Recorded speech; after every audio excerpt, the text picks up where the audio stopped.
अस्सलाम अलैकुम दोस्तों, ये वो कश्तियां हैं जो गजा के लिए इमदाद, उम्मीद और मोहब्बत लेकर निकली थी। ये सिर्फ कश्तियों का काफिला नहीं बल्कि ज़मीर की आवाज़ थी। लेकिन अफसोस, आज इसराइल ने एक बार फिर तारीख दोहराई। पुरअमन काफिले पर हमला किया, कश्तियों को कब्जे में लिया, मुसाफिरों पर तशद्दुद किया और 40 ममालिक के लोगों को गिरफ्तार कर लिया। ये हमला पूरी दुनिया के लिए एक सवाल छोड़ गया है कि क्या इंसानियत अब जुर्म है, क्या खुराक और दवाइयाँ ले जाना दहशतगर्दी है, और क्या जालिम का साथ देने वाले हमेशा खामोश रहेंगे। सिंविद का मतलब है इस्तिकामत। ये फलस्तीन की रूह है, यानी जुल्म और मुहासरे के बावजूद डटे रहना। सिंविद फ्लोटिला इसी जज्बे का नाम है। ये पहला काफिला नहीं था। 2010 में मावा मरमरा फ्लोटिला रवाना हुआ था। इसराइली फौज ने इस पर भी हमला करके 10 कारकुन शहीद कर दिए थे, लेकिन ये हमला कारकुनों का हौसला तोड़ ना सका। इसके बाद कई छोटे बड़े काफिले निकले। हर बार इसराइल ने रोका, लेकिन हर बार दुनिया को याद दिला दिया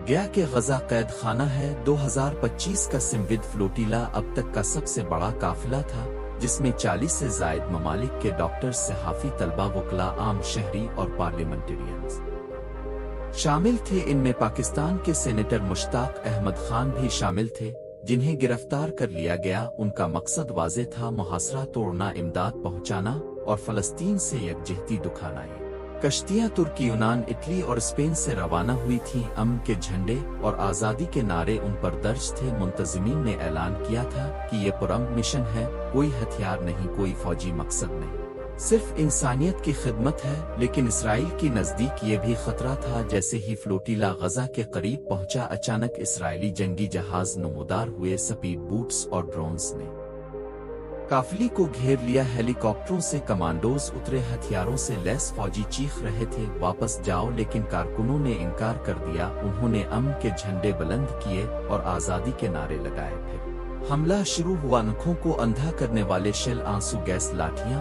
और बिजली के झटके बरसाए गए। कई कारकुन जख्मी हो गए। सहाफियों के कैमरे तोड़ दिए गए, डॉक्टरों को घसीट कर मारा गया और एक गवाह चीख कर बोला, ये ऐसा था जैसे समंदर में डाकू हमला कर दे। कुछ ही देर में तमाम कश्तियों पर कब्जा हो गया। 200 कारकुन गिरफ्तार हुए। कश्तियों को इसराइल की बंदरगाह इश्तविद ले जाया गया। कई कारकुन जख्मी हालत में अस्पताल पहुंचे। ये खबर दुनिया भर में फैल गई। सोशल मीडिया पर #सिंविद फ्लोटिला और #फ्री गजा ट्रेंड करने लगे। दुनिया के मुख्तलिफ शहरों में एहतजाज शुरू हो गए। लंदन में हजारों लोग सड़कों पर निकल आए। इस्तांबुल में अवाम ने इसराइली कौंसल खाने का घेराव किया। जनूबी अफ्रीका में लोगों ने इसे नस्ल परस्ती की याद दिलाई। न्यूयॉर्क और टोरंटो में बैनर्स बुलंद हुए। यूं फ्लोटिला ने दुनिया को झंझोर दिया और गजा एक बार फिर आलमी बहस का मरकज बन गया। दोस्तों, सिंविद फ्लोटिला सिर्फ कश्तियों का काफिला नहीं बल्कि एक पैगाम था। ये पैगाम देता है कि जुल्म के खिलाफ डटना जरूरी है। ये याद दिलाता है कि फलस्तीनी तन्हा नहीं है। जब 40 ममालिक के लोग इकट्ठे हों तो दुनिया देख लेती है कि गजा भुलाया नहीं गया। यही है सिंविद, यानी इस्तिकामत। यही है मुजाहमत। इसराइल समझता है कि इसने जीत लिया क्योंकि इसने कश्तियों को रोक दिया, लेकिन असल जीत फ्लोटिला की है। अब कानूनी मुकदमात इसराइल के खिलाफ उठेंगे, दुनिया की हुकूमतों पर दबाव बढ़ेगा और फलस्तीन के हक में तहरीक मजीद ताकतवर होगी। अगरचे इमदाद गजा तक नहीं पहुंच सकी, लेकिन पैगाम जरूर पहुंचा कि गजा तन्हा नहीं है। दोस्तों, ये हमला सिर्फ कश्तियों पर नहीं बल्कि इंसानियत पर हुआ है। सिंविद फ्लोटिला ने दिखाया कि लोग अपनी जान दांव पर लगाकर भी इंसाफ के लिए निकल सकते हैं, और इसराइल ने एक बार फिर ये साबित कर दिया कि वो गैर मुसल्लह शहरियों से भी डरता है। लेकिन याद रखें, कोई मुहासरा हमेशा नहीं रहता, कोई जुल्म हमेशा नहीं चलता। जनूबी अफ्रीका आजाद हुआ, नो आबादियाती निजाम खत्म हुआ और एक दिन फलस्तीन भी आजाद होगा। तब तक हर आवाज, हर एहतजाज और हर फ्लोटिला आजादी के सफर को आगे बढ़ाएगा। सिंविद यानी इस्तिकामत, और इस्तिकामत सबसे बड़ी ताकत है। हम फलस्तीन के साथ हैं, हम गजा के साथ हैं, हम इंसानियत के साथ हैं। दोस्तों, आज भी बहुत कम लोग गजा के बारे में जानते हैं कि वहाँ वो कौन सी तारीखी जगहें थीं जो हुजूर नबी करीम सल्लल्लाहु अलैहि वसल्लम से करीब ताल्लुक रखती थीं, लेकिन अफसोस वो आज मुकम्मल तौर पर शहीद कर दी गई हैं। कभी वहाँ की मसाजिद और मज़ारात दुनिया भर के मुसलमानों की अकीदत का मरकज थी। गजा के लोगों की जिंदगी तिजारत, तालीम और तहजीब की अलामत थी। आइए आज की वीडियो में हम इन तारीखी जगहों को जानते हैं और देखते हैं कि ये शहर कभी कैसा था। चलिए चलते हैं गजा की इन मकामात की तरफ जहां सबसे ज्यादा लोग जाया करते थे। ये जगहें दिल को छू लेने वाली और तारीख से जड़ी हुई थी। गजा अरब दुनिया के मशरकी किनारे पर वाक़े एक छोटा सा इलाका है जिसकी लंबाई 70 किलोमीटर और चौड़ाई सिर्फ 10 किलोमीटर है। जंग से पहले ये दुनिया के सबसे ज्यादा गुंजान आबाद इलाकों में से एक था। गजा फ़लस्तीन का एक अहम खित्ता है जहां तकरीबन 30 लाख मुसलमान बसते थे। इसका कल रकबा 365 मुरब्बा किलोमीटर है और आबादी की कसाफत के लिहाज से एक मुरब्बा किलोमीटर में 6500 लोग रहाइश पजीर थे। गजा हमेशा से नाकाबंदी का शिकार रहा है और ये इलाका खास तौर पर 2007 के बाद ज्यादा मुतासिर हुआ। यहाँ बेरोजगारी की शरह 50% तक जा पहुंची, जबकि 80% लोग गुर्बत की लकीर से नीचे जिंदगी गुजारने पर मजबूर थे। ज्यादातर खानदानों की औसत आमदनी $200 से $300 के दरमियान थी। लेकिन हैरत की बात यह है कि इन तमाम मुश्किलात के बावजूद गजा के लोग तालीम याफ्ता हैं। शरह खानदगी तकरीबन 97% थी, जिसका मतलब है कि तकरीबन पूरा गजा पढ़ा लिखा है। यहाँ 600 से जायद स्कूल और 5 बड़ी यूनिवर्सिटियां मौजूद थीं। 36 अस्पताल और 150 से जायद क्लिनिक अवाम को सेहत की सहूलियात फराहम कर रहे थे। रोजाना सिर्फ 12 घंटे के लिए बिजली फराहम की जाती थी, लेकिन लोग उन्हीं हालात में जिंदगी के शब और रोज गुजारने के साथ साथ तालीम, रोजगार और अपनी शनाख्त के लिए कोशा रहे। गजा की GDP 2.5 मिलियन थी और यहाँ फीकस औसत सालाना आमदनी तकरीबन $1000 थी। यहाँ इसराइली न्यू शेकल के साथ साथ उर्दनी दीनार, मिस्री पाउंड और अमरीकी डॉलर भी करेंसी के तौर पर इस्तेमाल किए जाते थे।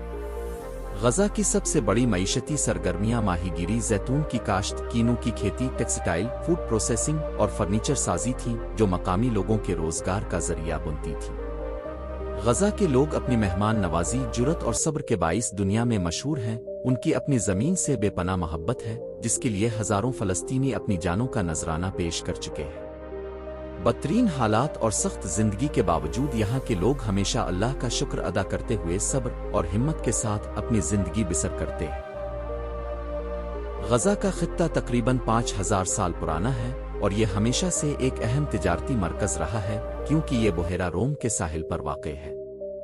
इसराइल के गजा पर कब्जे की एक बड़ी वजह यह भी है कि ये एशिया और अफ्रीका के दरमियान एक अहम तिजारती रास्ता है और सुवेज नहर के करीब वाक़ होने की वजह से भी इसकी हैसियत मजीद बढ़ जाती है, क्योंकि दुनिया की तकरीबन 30% तिजारत इस रास्ते से गुजरती है। इसी बहाव को कंट्रोल करने के लिए इसराइल गजा में एक नहर भी तामीर कर रहा है, जिसे बन गोरियान नहर कहा जाता है। ये नहर गजा से गुजर कर बुहेरा अहमर तक जाएगी और खलीज अकबा से जोड़ी जा रही है, ताकि इसराइल के जहाज इसे इस्तेमाल कर सके। खलीज अकबा ऑर्डन सऊदी अरब और इसराइल की सरहदों के दरमियान वाक़ है और इस नहर की अहमियत बढ़ाने के लिए मिस्र में वाक़ सुवेज नहर पर हमलों और इसे गैर मुस्तहकम करने की कोशिशें भी की जाती रही हैं। गजा पर कब्जे की एक और बड़ी वजह यह है कि इसकी ज़मीन के नीचे बड़े पैमाने पर गैस के ज़खायर मौजूद हैं। कदीम मिस्री दौर में यह खित्ता मिस्री सल्तनत का हिस्सा था और उसके पहले बाशिंदे फाशन कबीले के लोग थे, जो खलीज फारिस के इलाके ग्रेड से हिजरत करके आए थे और उन्हीं के नाम पर इस इलाके को फाशैन कहा गया। मुख्तलिफ अदवार में ये इलाका बाबुली, फारसी और यूनानी सल्तनतों के ज़ेरे असर रहा, हत्ता कि सिकंदर आज़म ने भी इसे फतह किया। बाद में ये रूमी और बाज़ंतैन सल्तनतों का हिस्सा बना। 637 ईस्वी में हज़रत उमर बिन खिताब रज़ी अल्लाह ताला अन्हु के दूरन खिलाफत में यह खित्ता फतह हुआ और इस्लामी सल्तनत का हिस्सा बन गया। 1517 से 1917 तक 400 बरस तक ये उस्मानी सल्तनत के ज़ेरे इंतज़ाम रहा, लेकिन पहली जिंग अजीम के बाद उस्मानियों का कब्जा खत्म हो गया। 1948 में फ़लस्तीन को तकसीम किया गया तो एक हिस्सा यहूदियों के हवाले कर दिया गया और दूसरा मुसलमानों के पास आया, जिसमें गजा फ़लस्तीन का हिस्सा बना। 1948 से 1967 तक गजा मिस्र के ज़ेरे इंतज़ाम रहा, लेकिन बाद में इसराइल ने इस पर कब्जा कर लिया और 1971 में गजा के गिर्द एक दीवार तामीर कर दी गई, जिसके बाद ये दुनिया की सबसे बड़ी जेल में तब्दील हो गया। इस दीवार का एक रास्ता मिस्र की तरफ और दूसरा इसराइल की तरफ खिलता है, जबकि बाकी तमाम अतराफ से ये मुकम्मल तौर पर बंद है। 2006 में हमास ने गजा में इंतखाबात जीते और 2007 में इसने यहाँ पर मुकम्मल कंट्रोल हासिल कर लिया। غزہ ہمیشہ سے ہی صاف پانی کی کمی کا شکار رہا ہے، جبکہ اس دیوار کے اس پار اسرائیلی بستیوں میں لگے ہوئے سوئمنگ پول کبھی خالی نہیں ہوتے تھے۔ 7 اکتوبر 2023 کے بعد اس علاقے کی صورتحال مزید بگڑ گئی اور تباہی نے غزہ کو کھنڈرات میں بدل دیا۔ لیکن تباہی سے پہلے یہاں کئی اہم اور تاریخی مقامات موجود تھے۔ جیسا کہ اب جانتے ہیں، نبی کریم صلی اللہ علیہ وآلہ وسلم قریش کے قبیلے بنو ہاشم سے تعلق رکھتے تھے۔ اب کے پردادا سیدنا ہاشم بن عبد مناف کا مزار بھی غزہ میں واقع تھا۔ سیدنا ہاشم رضی اللہ عنہ 497 عیسوی میں تجارت کے لیے غزہ تشریف لائے تھے، جہاں آپ کا وصال ہوا اور آپ کو غزہ شہر کے علاقے الدرج میں دفن کیا گیا۔ یہ مزار مسلمانوں کے لیے بے حد روحانی اہمیت رکھتا تھا۔ یہ ایک بڑا مزار تھا جس کا گنبد دور سے دکھائی دیتا تھا اور اس کا صحن بھی کشادہ تھا، جہاں زائرین بڑی تعداد میں آیا کرتے تھے، کیونکہ یہ ہمارے پیارے نبی صلی اللہ علیہ وآلہ وسلم سے قریب تعلق رکھتا تھا۔ افسوس 2023 میں سیدنا ہاشم رضی اللہ عنہ کا مزار مکمل طور پر شہید کر دیا گیا۔ یہ مزار صرف ایک مذہبی مقام نہیں تھا بلکہ غزہ کی پہچان بھی تھا، اور آج وہ جگہ کھنڈرات کا منظر پیش کر رہی ہے۔ غزہ کی سب سے بڑی مسجد عمر مسجد تھی، جو اس شہر کی سب سے قدیم مسجد شمار ہوتی تھی۔ اسلام سے پہلے یہاں فلسطینیوں کا معبد تھا، جسے بعد میں بازنطین دور میں چرچ میں بدل دیا گیا۔ اسلام کے آنے کے بعد حضرت عمر رضی اللہ تعالیٰ عنہ کے دور میں اسے مسجد میں تبدیل کیا گیا اور اسی نسبت سے اس کا نام مسجد عمر رکھا گیا۔ یہ مسجد نہ صرف عبادت کا مقام تھی بلکہ مسجد اقصی کے بعد سب سے پرانی اسلامی لائبریری کی مالک بھی تھی۔ افسوس کہ یہ عظیم ورثہ بھی 2023 میں شہید کر دیا گیا اور یوں 1400 سالہ اسلامی ورثہ مٹا دیا گیا۔ حضرت امام شافعی رحمت اللہ علیہ کا تعلق بھی غزہ سے تھا۔ آپ کی ولادت 767 عیسوی میں غزہ میں ہوئی، لیکن پرورش مکہ اور مدینہ میں ہوئی، جہاں سے اپنے علم حاصل کیا اور فقہ شافعی کی بنیاد رکھی۔ غزہ پٹی کا ایک اہم علاقہ خان یونس تھا، جو عثمانی دور میں تعمیر کیا گیا اور مسافروں کے لیے آرامگاہ یعنی کاروان سرائے کے طور پر کام کرتا تھا۔ خان یونس کا مطلب ہی یونس کا کاروان سرائے ہے۔ یہ علاقہ فلسطین اور اسرائیل کے تنازع کا ایک کلیدی مرکز رہا اور دہائیوں سے ظلم سہتا رہا، لیکن آخرکار یہ شہر بھی مکمل طور پر تباہ کر دیا گیا۔ حالانکہ یہ غزہ کی ترقی میں ایک نمایاں کردار ادا کرتا تھا، جہاں تجارت اور چھوٹے کاروبار عام تھے۔ غزہ شہر کا سب سے پرانا بازار سوق الکسریہ تھا، جس کی سروکی اس کی تاریخی خوبصورتی کو دوبالا کرتی تھی۔ یہاں ہر جگہ دکانیں دکھائی دیتی تھیں اور سب سے زیادہ رش بھی یہی ہوا کرتا تھا۔ مگر آج یہ شہر بھی شدید نقصان کا شکار ہے۔ اللہ تعالیٰ غزہ اور فلسطین کے مسلمانوں پر اپنی رحمتیں نازل فرمائے۔ آمین ثم آمین۔ دوستو، یہ تھی ہماری آج کی معلوماتی اور دلچسپ ویڈیو۔ یہ ویڈیو آپ کو کیسی لگی ہمیں کمنٹ سیکشن میں ضرور بتائیے گا۔ ویڈیو کو لائک، شیئر اور چینل کو سبسکرائب ضرور کریں تاکہ ہماری آنے والی ہر نئی ویڈیو اب تک پہنچتی رہے۔ تب تک اپنا اور اپنے اس چینل کا خیال رکھیے گا۔ اللہ حافظ۔